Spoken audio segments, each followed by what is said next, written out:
Bismillahirrahmanirrahim. Barisan sakit hati.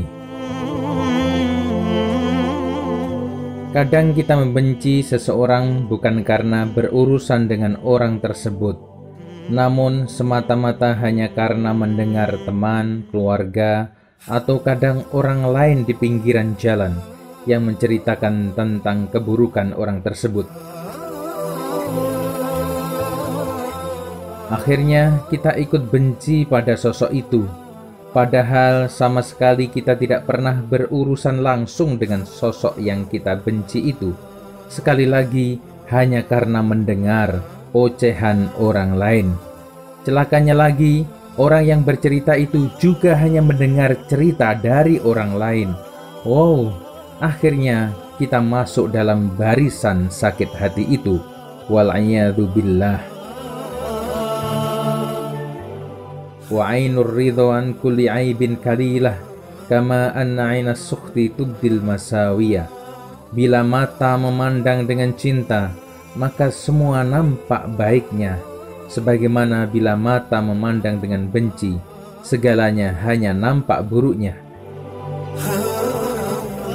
Sedulur, orang yang tidak suka padamu akan terus mencari-cari kesalahanmu sambil mempengaruhi orang lain untuk ikut membencimu.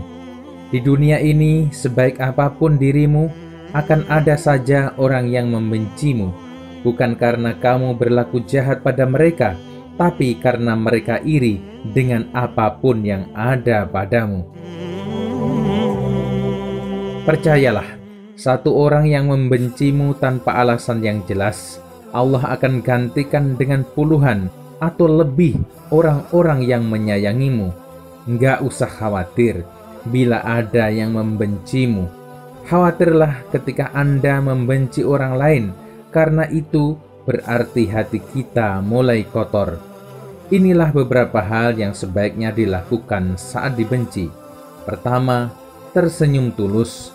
Biarkan dirimu bahagia dan merasakan damai di hati. Peduli amat dengan pembenci. Biarkan saja dia mati dengan kebenciannya.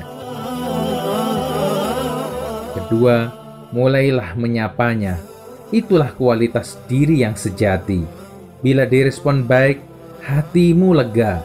Bila pun tidak, bukankah hatimu telah lapang hingga mudah saja memakluminya? Ketiga, membantunya saat kesulitan. Seburuk apapun arti dirimu di mata pembencimu, suatu saat hadirmu diperlukan. Begitulah kaidah kehidupan. Bukankah toilet, tandas adalah tempat kotor, namun ada saat-saatnya ia dicari dan orang rela antri demi untuk menggunakannya. Keempat, bercanda. Orang yang mampu bercanda dengan elegan adalah seorang yang cerdas. Hadapi saja perlakuan penuh kebencian itu dengan canda tawa, karena memang dunia seumpama sandiwara, nggak usah direspon serius-serius amat.